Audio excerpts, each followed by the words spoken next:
Hamas Israel युद्ध को लेकर विदेश मंत्री जयशंकर ने ओमान के विदेश मंत्री अल बुसैदी से की है बात। एक्स पर किया पोस्ट, द्विपक्षीय संबंधों पर चर्चा हुई।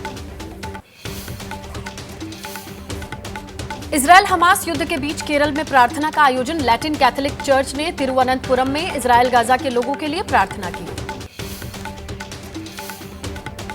पीएम मोदी नव नियुक्त कर्मियों को देंगे नियुक्ति पत्र। 51,000 कर्मियों को विभिन्न विभागों में नियुक्ति। वीडियो कॉन्फ्रेंसिंग के जरिए दोपहर 1 बजे होगा कार्यक्रम।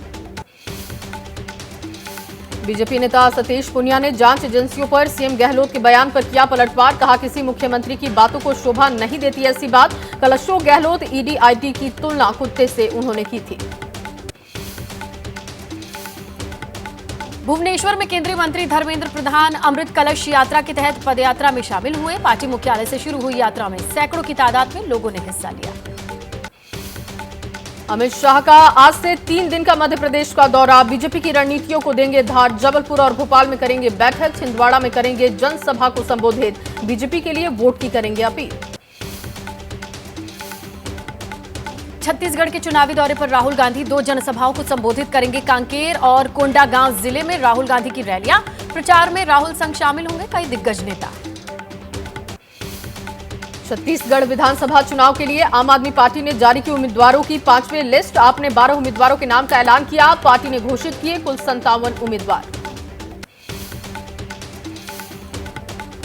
कांग्रेस की राष्ट्रीय महासचिव प्रियंका गांधी का आज एमपी दौरा। दमोह में जनसभा को संबोधित करेंगे प्रियंका।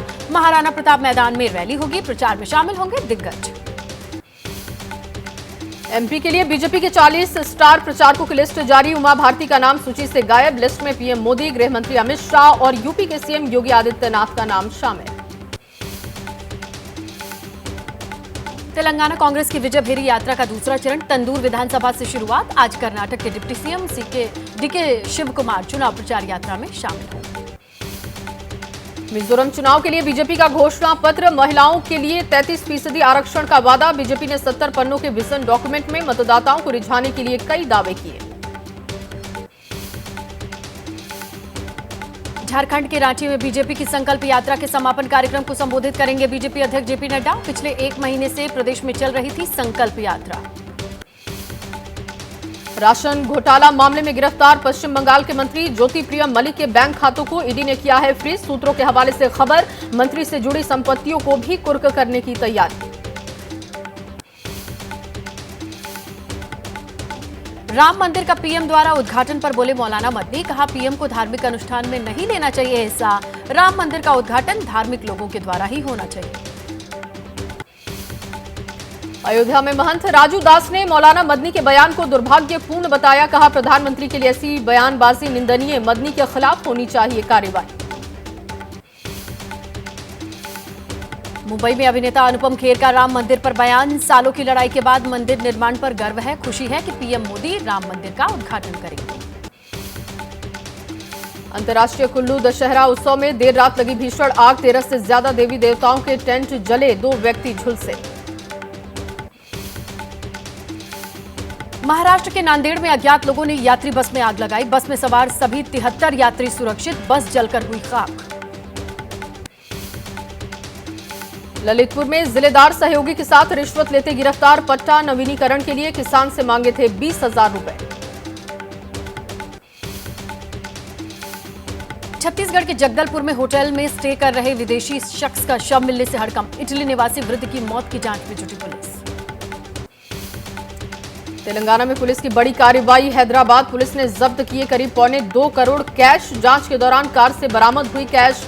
आगे की कार्रवाई में जुटी है पुलिस। आरोपी से पूछताछ। एमपी में 5 करोड़ के जेवरात जब्त। सतना में नागौद पुलिस की कार्रवाई। बरामद सामान में हीरे की ज्वेलरी भी शामिल। आचार संहिता का कड़ाई से पालन करा रहा राज्य प्रशासन। गुरुग्राम में 500 के नकली नोट के साथ युवक गिरफ्तार। आरोपी से पुलिस ने 1,87,000 के 500 के नकली नोट बरामद किए। सिक्किम में समय से पहले तैयार हुआ पुल। तीस्ता नदी पर दूसरा ब्रिज कंप्लीट हुआ। मांगन संकलांग के बीच रास्ता खुला। यूपी के प्रयागराज में संगम तट पर श्रद्धालुओं की उमड़ी भीड़। शरद पूर्णिमा के अवसर पर आस्था की डुबकी लगाई। गीता प्रेस गोरखपुर के ट्रस्टी बैजनाथ अग्रवाल का निधन। 90 साल की उम्र में अंतिम सांस ली। सीएम योगी ने शोक जताया। काशी में होगा अंतिम संस्कार। वर्ल्ड कप में आज कोलकाता के ईडन गार्डन में बांग्लादेश और नीदरलैंड के बीच खेला जाएगा मैच। सेमीफाइनल में पहुंचने की उम्मीद से भिड़ेंगी दोनों टीमें। वर्ल्ड कप में एक बार फिर पाकिस्तान की शर्मनाक हार। दक्षिण अफ्रीका ने पाकिस्तान को 1 विकेट से हराया। लगातार चौथी बार हारा पाकिस्तान। विश्व कप में पाकिस्तान का खराब प्रदर्शन।